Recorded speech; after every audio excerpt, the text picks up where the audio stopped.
ایران اور امریکہ کی کشیدگی کے درمیان پہلی مرتبہ ایران کے سپریم لیڈر علی خامنہئی کا بیان آیا ہے اور وہ خود سامنے آئے ہیں۔ اس بیان میں انہوں نے امریکہ کو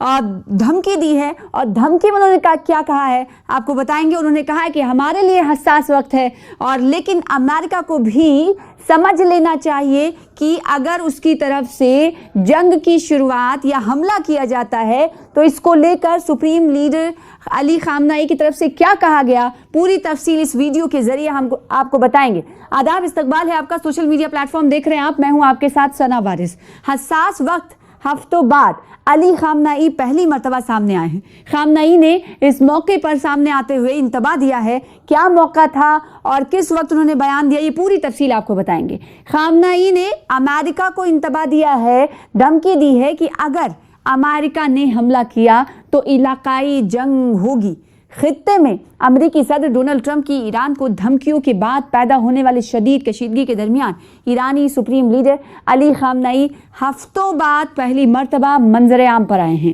ایرانی سرکاری میڈیا نے ہفتے کے روز علی خامنہئی کی ایسی تصاویر اور ویڈیوز جاری کی ہیں جن میں وہ ایرانی انقلاب کی 47ویں سالگرہ کے موقع پر اپنے پیشرو سابق سپریم لیڈر خمینی کی مزار پر حاضری دے رہے ہیں۔ یہ ظہور ایک ایسے وقت میں ہوا ہے جب سپریم لیڈر گزشتہ ہفتوں کے دوران کسی بھی عوامی تقریب سے غائب رہے تھے، اور یہ ظہور ان خبروں کی تردید کا ایک پیغام لگتا ہے جو پہلے لیک ہوئی تھی کہ امریکی حملے کے خوف سے سپریم لیڈر کو زیر زمین پناہ گاہ میں منتقل کر دیا گیا ہے۔ یہ پیش رفت واشنگٹن اور تہران کے درمیان بڑھتی ہوئی کشیدگی اور مشرق وسطیٰ میں امریکی فوج کی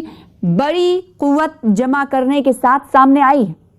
تو خلیج میں واشنگٹن کی طرف سے بڑی تعداد میں فوج کی تعیناتی کے بعد ایران کے رہبر اعلیٰ علی خامنہئی نے اتوار کو خبردار کیا ہے کہ اگر امریکہ نے حملہ کیا تو یہ علاقائی جنگ ہوگی، علاقائی جنگ شروع ہو جائے گی۔ خبر رساں ادارے نے خامنہئی کے حوالے سے کہا کہ امریکیوں کو معلوم ہونا چاہیے کہ اگر انہوں نے جنگ شروع کی تو اس بار یہ علاقائی جنگ ہوگی۔ باخبر امریکی حکام نے بھی انکشاف کیا ہے کہ امریکی صدر ڈونلڈ ٹرمپ کے میز پر اہم آپشنز کا ایک مجموعہ رکھا گیا جو ان کے حتمی فیصلے کا منتظر ہے۔ رکھے گئے آپشنز میں ایرانی جوہری پروگرام کو نشانہ بنانا، بیلسٹک میزائلز کے ذخیرے پر حملہ کرنا، حکومت کو گرانے کا سبب بننا اور سینئر رہنماؤں کو نشانہ بنانا یا ان تمام چیزوں کے مجموعے پر عمل کرنا شامل ہے۔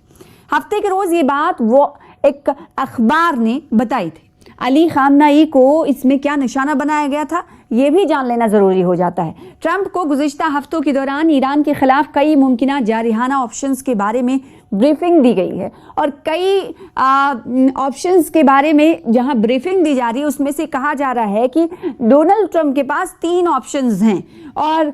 اسی سے جڑی ہوئی کڑی میں جنہیں وائٹ ہاؤس اور وزارت دفاع یعنی پینٹاگن کے درمیان متوازی طور پر تیار کیا گیا ہے۔ امریکی حکام کے مطابق ان آپشنز میں وہ آپشن بھی شامل ہے جسے گرینڈ پلان کہا جاتا ہے۔ اب گرینڈ امریکہ کا پلان کیا ہے، آپشن کیا ہے، اور جس کے تحت امریکہ ایک وسیع پیمانے پر بمباری کی مہم کے تحت ایرانی نظام اور پاسداران انقلاب کی تنصیبات کو نشانہ بنا سکتا ہے۔ جی ہاں،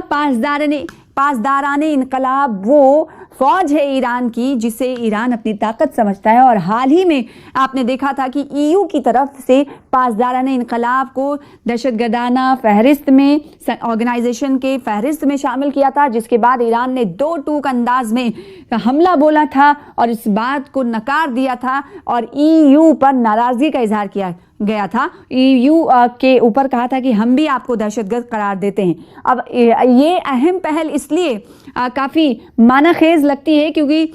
یورپی یونین میں صرف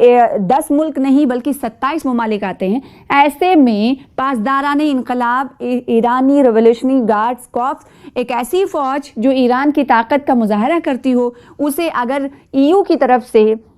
اس لسٹ میں ڈال دیا جائے گا جو اس سے پہلے آتنکی آرگنائزیشن ٹھہرائے گئے ہیں، تو اس پر ایران کی طرف سے سخت رد عمل کا اظہار کیا گیا تھا۔ اور پھر اس کے بعد محدود آپشنز میں نظام کی علامتی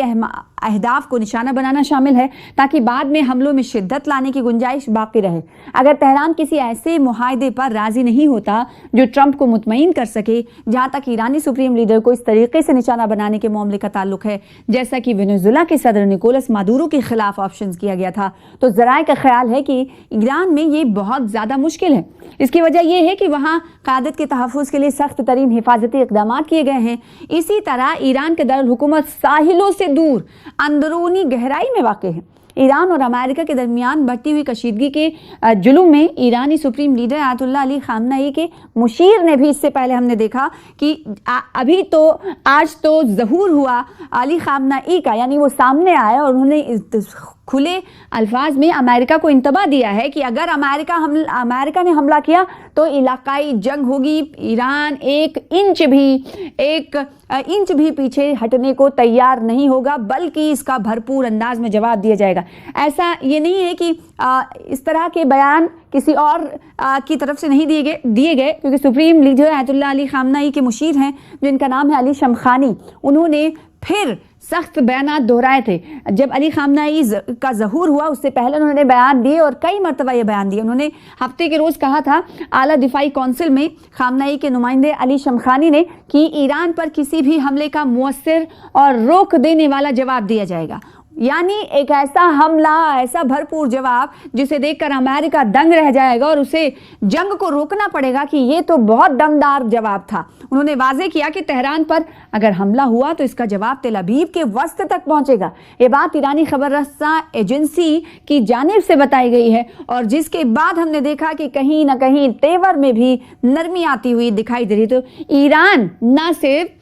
الفاظوں کے ذریعے اپنے تیور دکھا رہا ہے، بلکہ کوششیں جو ہو رہی ہیں، جو مورچہ بندی ہو رہی ہے، اس سے بھی یہ اندازہ لگ رہا ہے کہ ایران پوری طریقے سے تیار ہے۔ اگر امریکہ کی طرف سے حملہ کیا جاتا ہے تو ایران اس کا بھرپور جواب دے گا۔